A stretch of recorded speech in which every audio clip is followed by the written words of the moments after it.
Lieberman. I hope I'm pronouncing that correctly. From the Wildlife Conservation Society, she's the Vice President for its international policy. Maybe you'd like to come here. I'll just open this up. And also, it's wonderful to see a standing room only crowd. We can spread around a little. Can I have the clicker? Yes, thank you. And thank you very much for inviting me to share what our global program is on combating wildlife trafficking, because we've already seen some of the great examples of what WCS India is doing, but I'll touch a lot on the issue globally and what needs to be done globally. And thank you again. And where do I point? Anywhere. Hopefully, which am I clicking the right thing?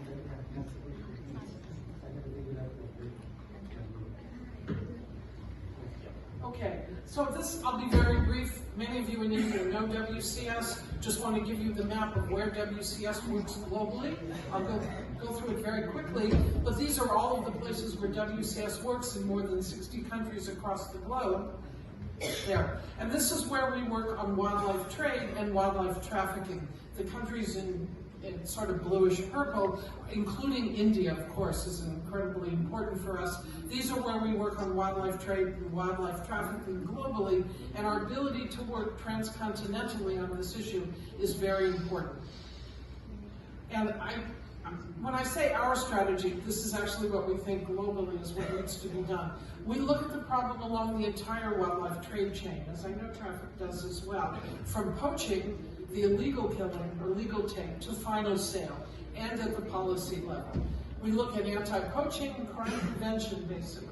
If you can stop the poaching, you stop the crime, but also at enforcement, prosecution, and working on markets and working with government. So it's important that all of us really look at all levels here. It's important to look at the demand side, the market side, and to look at the poaching side, but also to focus on those criminal networks that are responsible. We can arrest every poacher, and there'll be 10 more poachers if we don't shut down these criminal networks that are basically profiting from wildlife. I appreciated the quote from Gandhi that the problem is human greed. It's not that we can't live with wildlife, we can't live with the level of human greed. I'm paraphrasing, I got it wrong, I'm sure. But what is international wildlife trade? And that's the international trade of wild species of animals and plants for food, pets, ornaments, furniture, etc. It's worth about 160 billion US dollars a year. That's the trade. It's probably worth more than that. But if we look at the illegal trade, it's estimated between $8 and $20 billion a year, turning beautiful scenes like that into scenes like that. It's estimated to be the fourth most serious transnational organized crime. Yes, it's driven by demand, but it's driven by criminal networks who are profiting. They don't care about wildlife, they care about money, that's their demand. And it's driven by weak governance, and in some places it's driven by corruption. So if these criminal networks are sophisticated, we have to be as sophisticated to stop these networks. And illegal wildlife trade, as we've seen, comes in many shapes and sizes. It's timber, it's ivory, it's pangolin scales, tigers, as well as turtles. And it's a growing problem, and these are just some examples, not only species found here, but some examples of the global wildlife trafficking.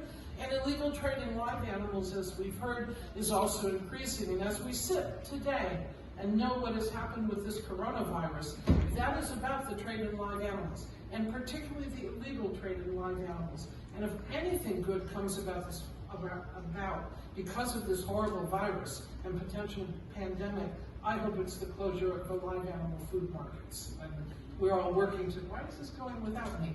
And these are just some examples of seizures of live animals back when I worked with the US government, just some examples.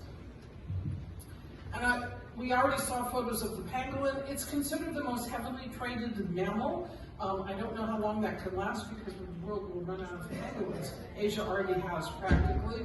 But the trade is largely to Asia, largely to China and Southeast Asia for traditional medicine and the meat trade. And again, the pangolin is now implicated potentially in this coronavirus outbreak, but we shouldn't blame the pangolin. We should blame the illegal trade in the consumption of pangolins. Let's not have any revenge on the pangolin, please. So what's going on is all of this poaching and trafficking in the highly valuable animals and their body parts is increasingly run by organized criminal syndicates. This is not occasional a villager killing something and hoping someone comes around to buy it. These are organized criminals, and you're seeing that, and you're addressing that, and you're combating that here in India. It's driven by high prices, it's facilitated by weak governance, and low capacity. So how do we address it? We have to deal with the capacity, we have to deal with the governance, and we have to deal with how to disrupt these criminal networks. I'm speaking only on behalf of WCS, but what we have done in the last 5-6 years, and our WCS India program is a major partner in this, is increasing our focus on intelligence-led enforcement, using the tools of criminology to combat the crime and disrupt the networks. But I'm not saying we are an NGO, we're doing the combating the networks, but we're assisting our government partners to do their job. Because we believe only by disrupting these criminal networks can we stop this crime.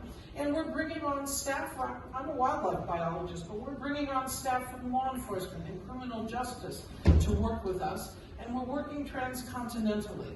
We're working with our program in China, with our program in Latin America, with our programs in Asia, of course, and with our programs in Africa to look at what's going on and do exchanges of training and capacity building, not only between neighboring countries, but transcontinentally. We have built an intelligence database of now more than 10,000 records, which we share with our government partners. And we use international policy, whether it's here or at CITES, to strengthen the legal frameworks and to motivate government action. And that's just a quick summary. Rather than go into all our programs, I look forward to answering any questions you may have afterwards, but I really want to acknowledge the tremendous work of all of you. I see some frontline officers here, but particularly acknowledge their incredible work, and also want to acknowledge, of course, our partners in the Indian government, traffic, and of course WCS India.